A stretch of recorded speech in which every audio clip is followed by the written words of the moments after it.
Non, nous enquêtons. Quoi? Vous enquêtez?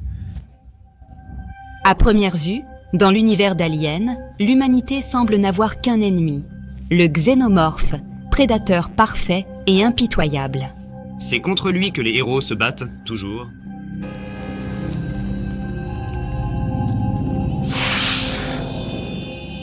Mais cette histoire a aussi un autre antagoniste, moins visible mais tout aussi dangereux, la corporation Weyland-Yutani. La société m'a envoyé pour te montrer notre bienveillance et combien tu comptes pour nous. Elle apparaît dans tous les films de la franchise, du premier film de Ridley Scott jusqu'à Romulus et Alien, la Terre. Disons que c'est Weyland-Yutani. C'est nous? Oui, nous travaillons pour eux. Et même dans l'univers du Prédateur. Mais l'alien tue parce que c'est dans sa nature. Weyland-Yutani tue parce que c'est écrit dans leur plan d'affaires. À chaque fois, ils sacrifient des gens, des colonies entières, pour une seule chose. Obtenir un échantillon de xénomorphe. La priorité absolue est d'assurer la livraison de l'organisme pour la recherche. L'équipage n'a aucune valeur. Voilà la question. Pourquoi veulent-ils vraiment ce monstre? Juste pour le profit? Ou pour jouer à Dieu? Et la conclusion s'impose d'elle-même, nous sommes devenus des dieux. C'est précisément ce que nous allons essayer de découvrir dans cette vidéo.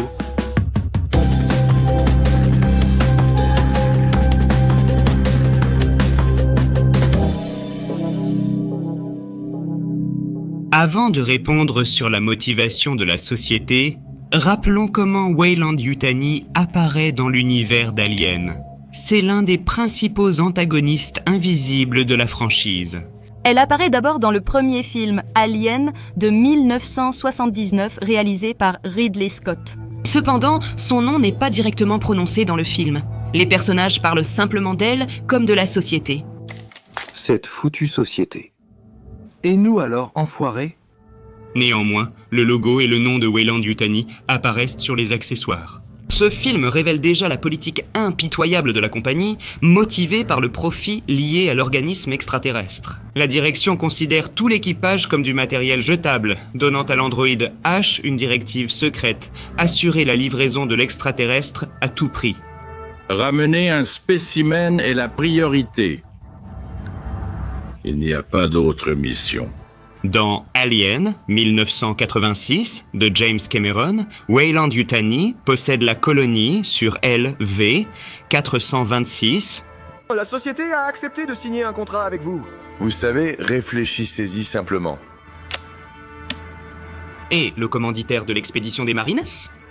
Ces marines coloniaux sont des gars vraiment coriaces. Ils ont l'armement le plus moderne. Le slogan « Nous construisons de meilleurs mondes » figure sur les affiches de la colonie Hadley's Hope. Le représentant de la compagnie, Carter Burke, est prêt à sacrifier des gens pour livrer les xénomorphes. Dans Alien 3 sorties, en 1992, nous voyons à nouveau l'intérêt de Weyland-Yutani pour ces créatures. Finalement, une équipe de la compagnie, menée par Michael Bishop, débarque sur la planète prison sans que l'on sache s'il est androïde ou humain. Nous allons t'aider. Nous allons l'extraire de toi. Et vous me laisserez... Le film Alien, La Résurrection 1997 se situe à la fin du XXIVe siècle lorsque Weyland-Yutani n'existe plus. Selon des informations supplémentaires, la société a alors été rachetée par Volmark et remplacée par des organisations militaires. Dans la version spéciale de la Résurrection, le scientifique précise « Weyland-Yutani a été acheté par Volmark ». Selon le lore étendu, après ces événements, Weyland-Yutani a connu une renaissance et est redevenu un acteur puissant. En plus de la quadrilogie principale et des préquels, la corporation apparaît également dans d'autres parties de la franchise, dans les crossovers Alien vs Predator de 2004 et Aliens vs Predator Requiem de 2007. On y trouve des versions alternatives de l'histoire de Weyland Industries et de Yutani Corporation. Dans le premier film, Charles Bishop Weyland fonde Weyland Industries en 2004, tandis que dans le second, Mademoiselle Yutani récupère une arme des Predators. Mais il faut préciser que ces événements contredisent le canon ultérieur de Ridley Scott, où la corporation est fondée par une autre personne et n'est pas considérée comme faisant partie de la chronologie officielle de l'univers principal. Ainsi, dans cette vidéo, je vais aussi m'appuyer sur ce canon. En 2025, la franchise Alien évolue à nouveau. La série Alien, Terre commence, Weyland-Yutani, avec d'autres entreprises, reste au sommet de la hiérarchie corporative. Monsieur, Yutani est en ligne? Ça a été une journée très coûteuse. Dans Predator, les Terres désolées, elle apparaît également dans l'univers de Predator.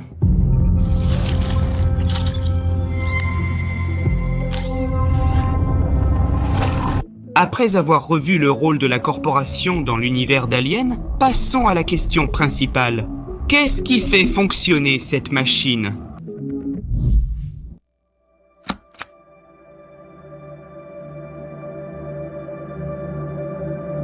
Il est évident que l'une des principales motivations des grandes corporations est la soif banale de profit. Dans les mondes fantastiques et les dystopies, les corporations sont souvent représentées comme des organisations sans âme, plaçant le profit au-dessus de tout. Cependant, de telles manifestations, bien sûr, ne sont pas apparues de nulle part. Des faits réels montrent que la quête du profit a parfois négligé la vie humaine dans le monde des affaires. Un peu plus tard, je vous parlerai de quelques cas particulièrement révélateurs tirés de la vie réelle. Mais pour commencer, quelques mots sur Weyland-Yutani, le logo de la société Weyland-Yutani. Avec sa devise ironique « Nous construisons de meilleurs mondes » contredit évidemment ce qui se passe en réalité. Cette entreprise symbolise la cupidité corporative. Derrière des slogans bienveillants, elle incarne toujours les pires aspects du monde des affaires. La direction de Weyland-Yutani envoie à plusieurs reprises des équipes à une mort certaine, cherchant à obtenir des créatures extraterrestres pour le développement d'armes et le profit commercial, sans se soucier du tout du sort de ses employés. Putain de société. Et nous alors, espèce de salaud. Maro. Les membres de l'équipage sont morts. L'image d'une corporation toute puissante et avide de profit est devenue une partie intégrante du genre dystopique et cyberpunk. La science-fiction aime mettre en scène, à première vue, d'immenses mégacorporations qui contrôlent tous les aspects de la vie, enfreignent toutes les règles pour le profit et oppriment les gens sous couvert d'une rhétorique noble. Il suffit de se rappeler un autre film de Ridley Scott, Blade Runner et sa Tyrell Corporation. 6 réplicants ont fui les colonies spatiales il y a 2 semaines et ont tenté d'entrer dans la Tyrell Corporation il y a 3 jours. Cette méga-corporation agit comme une force quasi divine, créant des réplicants pour s'enrichir et accroître son pouvoir. Blade Runner illustre pleinement les effets de la cupidité des entreprises. La réalité environnante est une dystopie urbaine sombre où le progrès technologique coexiste avec la ruine, l'inégalité sociale et le déclin écologique. Pratiquement chaque plan du film condamne la cupidité déguisée en progrès. La gigantesque pyramide du siège de Tyrell domine les bidonvilles, rappelant aux spectateurs que c'est la poursuite sans fin du profit par les corporations qui a engendré ce monde injuste. Ainsi, Blade Runner a établi l'image classique des corporations comme méchants dystopiques, montrant où mène le principe, le profit avant les gens. Malheureusement, l'histoire connaît de nombreuses situations réelles où des entreprises se sont comportées comme Weyland-Yutani ou Tyrell. Examinons quelques cas emblématiques. Ford Pinto, année 1970.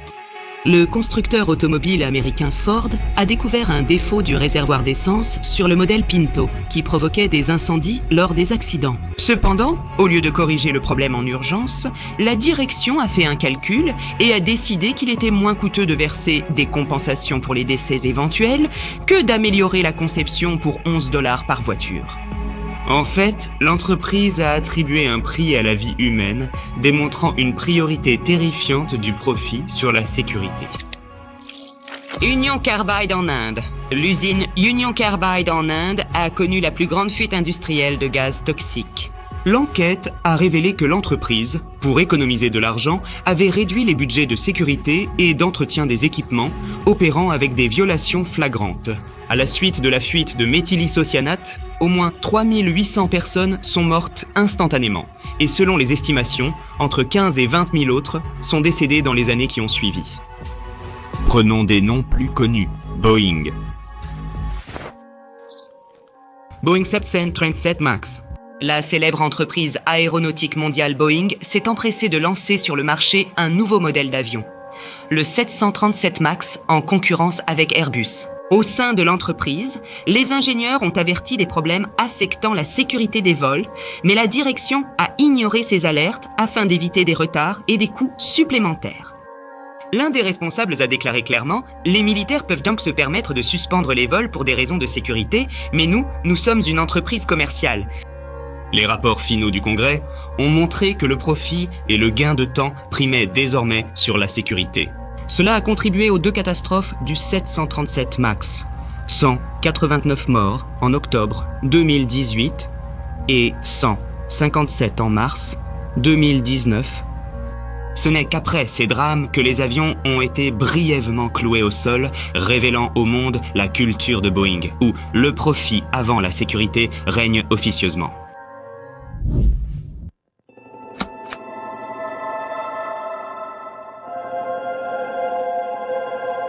Et savez-vous ce qui est le plus curieux dans de telles méga-corporations ? Pris individuellement, la plupart des employés sont de bonnes personnes, honnêtes et intègres. Mais globalement, l'organisation fonctionne comme un mécanisme sans âme. La corporation regroupe des personnes, mais son comportement rappelle souvent un organisme vivant autonome avec ses propres instincts de survie et d'agression qui suppriment la morale individuelle de ses membres. Les chercheurs comparent eux-mêmes les corporations modernes à un psychopathe clinique. Tout comme ce diagnostic, elle présente des traits psychopathiques similaires. Un charme superficiel, une absence totale d'empathie et de sentiment de culpabilité. Mensonges, manipulation à des fins lucratives et prise de risque au détriment de la sécurité d'autrui. Cette quête pathologique du profit et du pouvoir est ancrée de manière systémique. En essence, la législation sur les sociétés oblige la direction à placer les intérêts des actionnaires, c'est-à-dire le profit, au-dessus de tout. En d'autres termes, une entreprise n'a ni âme ni morale. Elle n'a qu'un seul objectif, survivre et gagner de l'argent, comme un prédateur ou un parasite dans un écosystème.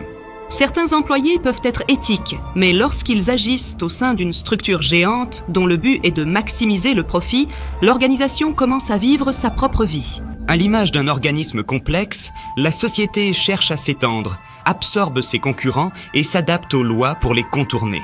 Tout cela uniquement pour se protéger et augmenter son capital. Ce n'est pas un hasard si l'image des sociétés monstres s'est si solidement ancrée dans la culture, de Weyland-Yutani à Tyrell, des véritables géants du tabac à Enron. Nous sommes entourés d'avertissements sur ce qui se passe lorsque la soif de profit dirige une organisation. Bien qu'étant une création humaine, une grande entreprise échappe pourtant facilement à tout contrôle, se transformant en un dangereux prédateur autonome.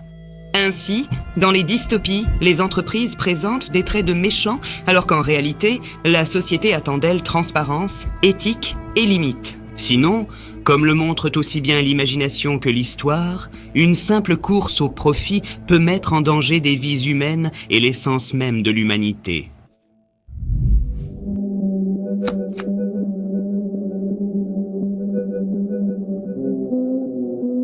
Bien que la soif de profit soit un motif naturel majeur de ces organisations, il n'est pas certain qu'elle soit la principale. Elle pourrait n'être qu'une force secondaire.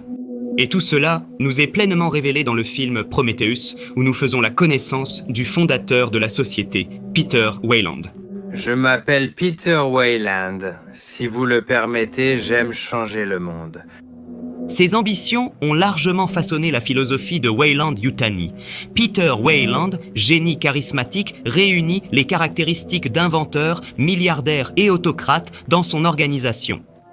Sa déclaration largement citée lors de la conférence TED en 2023, « Mes ambitions sont sans limite, je n'accepterai rien de moins que la grandeur », montre l'ampleur de son ego. Ceux d'entre vous qui me connaissent savent déjà que mes ambitions n'ont pas de limite. Que dans mes entreprises, soit j'atteindrai la grandeur, soit je mourrai. Weyland s'est fixé de grands objectifs très jeune et les a atteints. À 14 ans, il avait déjà déposé de nombreux brevets, et à un peu plus de 20 ans, il a fait une percée scientifique fondant son empire. Son principal rêve était de vaincre la mort et percer les mystères de la création. Ce n'est pas un hasard si Weyland a envoyé en 2089 un vaisseau chercher les créateurs de l'humanité. Il l'a appelé Prométhée, en l'honneur du titan qui a volé le feu aux dieux. Le titan Prométhée voulait que les hommes soient égaux aux dieux. Et pour cela, il a été chassé de l'Olympe. Il est maintenant temps pour lui de revenir. Âgé et gravement malade, Piotr s'est secrètement envolé pour LV-223, dans l'espoir de rencontrer les ingénieurs, une puissante race extraterrestre qu'il considérait comme nos créateurs, et de leur demander de prolonger sa vie. Nous sommes grands, nous sommes des dieux, et les dieux ne meurent jamais. Ce scénario du préquel Prometheus illustre littéralement le complexe divin de Weyland, un homme cherchant à devenir l'égal des dieux et à obtenir l'immortalité. Il ne cherchait pas seulement à trouver les créateurs, il voulait lui-même devenir créateur. Ce n'est pas un hasard s'il a emmené sa meilleure création lors de ce voyage, l'androïde David, façonné à l'image de l'homme. Dans le prologue d'Alien, Covenant, on assiste à la première discussion entre l'androïde et Weyland. Peter explique à David qu'il est issu du génie humain et que lui-même cherche la vérité suprême. Je suis ton père, tu es ma création.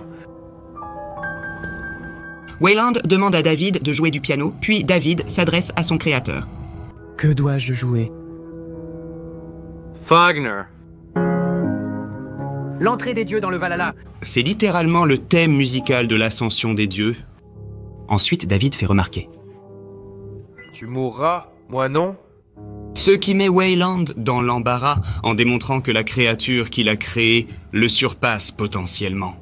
Au point culminant de Prometheus, Peter Weyland tente de parler avec l'ingénieur réveillé. On connaît le contenu de la conversation grâce à une scène coupée. David parle la langue des ingénieurs. Je lui ai dit que vous vouliez vivre éternellement.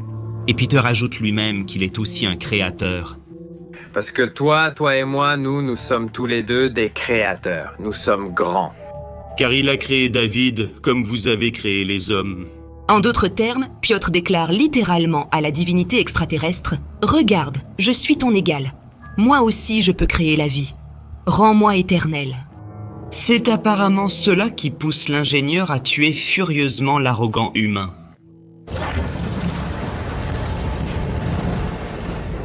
Ainsi périt Sir Piotr Weyland de la main du dieu vers lequel il tendait. Ses derniers mots dans le film. Il n'y a rien. Un aveu de la vanité de l'espoir, David répond. Je sais. Bon voyage, Monsieur Weyland. Néanmoins, l'héritage du complexe de Dieu continue de vivre au sein même de la société et de ses créations. On peut dire que pour Peter Weyland, l'argent et l'expansion de l'entreprise n'étaient que des moyens. L'objectif réel était l'immortalité et une grandeur divine. Et même après sa mort, la société est probablement devenue plus pragmatique, mais l'écho de cette philosophie demeure. Alors, qu'est-ce qui motive Weyland Yutani? La soif de profit ou un complexe divin? À première vue, tout semble tourner autour de l'argent. Mais si l'on regarde de plus près, il devient clair que la soif de profit est secondaire. Lorsqu'une entreprise contrôle la moitié de la planète et rivalise à armes égales avec d'autres mégastructures, l'argent cesse d'être une fin en soi. Il devient simplement le carburant de desseins bien plus ambitieux. Toute organisation est dirigée par des êtres humains. Et les personnes au sommet de la chaîne alimentaire sont toujours à la recherche d'un nouveau défi. 1 milliard symbolique ne fait plus la différence. Lorsque tu détiens le pouvoir absolu, quelque chose de plus grand entre en jeu, le désir de contrôler l'évolution elle-même. Et c'est là que nous revenons au xénomorphe. Il n'est pas seulement une arme biologique, mais aussi le catalyseur parfait de l'évolution. Nous avons vu comment le liquide noir engendrait de nouvelles formes de vie à chaque contact. Le xénomorphe n'est qu'une des formes stables, le produit d'un cycle de mutation. Mais c'est précisément cette forme qui donne la clé de ce qui attire tant la corporation, la possibilité d'accélérer et de diriger l'évolution humaine. Weyland Yutani ne veut pas simplement faire des profits, elle veut réécrire la nature elle-même. C'est là tout son complexe divin qui remonte à Peter Weyland. C'est pourquoi Weyland Yutani n'est pas seulement une corporation maléfique, mais aussi un symbole de l'orgueil humain.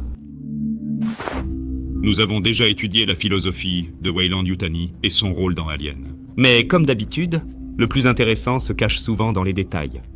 C'est pourquoi, pour finir, examinons quelques nuances cachées et faits intéressants de son histoire. Weyland-Yutani est le nom non pas d'une, mais de 2 corporations, car il s'agit de l'histoire de la fusion de 2 géants, le britannique Weyland et le japonais Yutani. Selon le canon des préquels, le prédécesseur de la corporation était Weyland Corp, fondé par Sir Peter Weyland. Weyland s'est fait connaître par des réalisations révolutionnaires allant de la terraformation et la création d'une atmosphère artificielle à la cybernétique et aux vols spatiaux. C'est Weyland Corp qui a réalisé le premier vol spatial privé de l'histoire au-delà de la Terre. Sous la direction de Peter Weyland, un programme de colonisation d'autres mondes a été lancé. D'autres mondes existent. Et s'il n'y a pas d'air là-bas, nous en créerons, affirmait-il. Parallèlement, à l'Est, se développait Yutani Corporation, une entreprise technologique japonaise. Le canon officiel donne moins de détails à leur sujet, mais selon une source, elle a été fondée en 2074 au Japon et se spécialisait dans l'électronique et la cybernétique. Dans l'univers étendu, il y a des indices que Yutani a connu un essor en maîtrisant une technologie étrangère. Quoi qu'il en soit, à la fin du XXIe siècle, les 2 entreprises dominaient leurs domaines respectifs. Weyland dans la colonisation spatiale et la biotechnologie, Yutani dans la cybernétique et l'armement. En 2099, leur fusion a donné naissance au conglomérat Weyland-Yutani. Cette alliance méga-corporative réunissait les ressources des 2 anciens concurrents et a immédiatement pris la tête dans de nombreux secteurs, de la fabrication de vaisseaux spatiaux et de synthétique à la terraformation des planètes et à la gestion des colonies extraterrestres. Il est intéressant de noter qu'il existe une divergence quant à savoir qui a été l'initiateur de l'acquisition. Certaines sources indique qu'après l'échec de l'expédition Prometheus et la mort de Sir Peter, sa société s'est affaiblie, et la société Yutani a en fait absorbé Weyland Corp. Malgré la marque portant le nom de Weyland, il est possible que ce soit la partie japonaise qui dictait la politique du nouveau conglomérat. Quoi qu'il en soit, au début du XXIe siècle, Weyland-Yutani est devenu un nom commun, incarnant la puissance des affaires transnationales du futur et symbolisant l'union de l'Occident et de l'Orient. Dans le premier film, la société ne s'appelait pas Weyland, mais Weyland, sans la lettre D à la fin. On peut clairement le voir dans certaines scènes. James Cameron, en réalisant le 2e film Aliens, a ajouté la lettre D et a clairement affiché le logo de la société sur les écrans et les décors, fixant ainsi l'orthographe Weyland-Yutani. Depuis, cela est resté ainsi. Bien qu'à l'écran, à part Weyland-Yutani, on ne voit presque pas d'autres sociétés, il y en a plein dans le lore. Par exemple, Sixon. Cette entreprise figure dans Alien Isolation comme un ex-grand acteur européen ayant lancé des androïdes spatiaux bon marché, puis fait faillite avant d'être partiellement racheté par Weyland-Yutani. Les livres évoquent souvent la Salle Bionationale, une société biotechnologique également désireuse de capturer un xénomorphe. Dans certains romans, elle concurrençait Weyland-Yutani aux confins de l'espace. Hyperdine Systems est un autre nom issu des premiers documents. L'androïde H appartenait à la série Hyperdine System.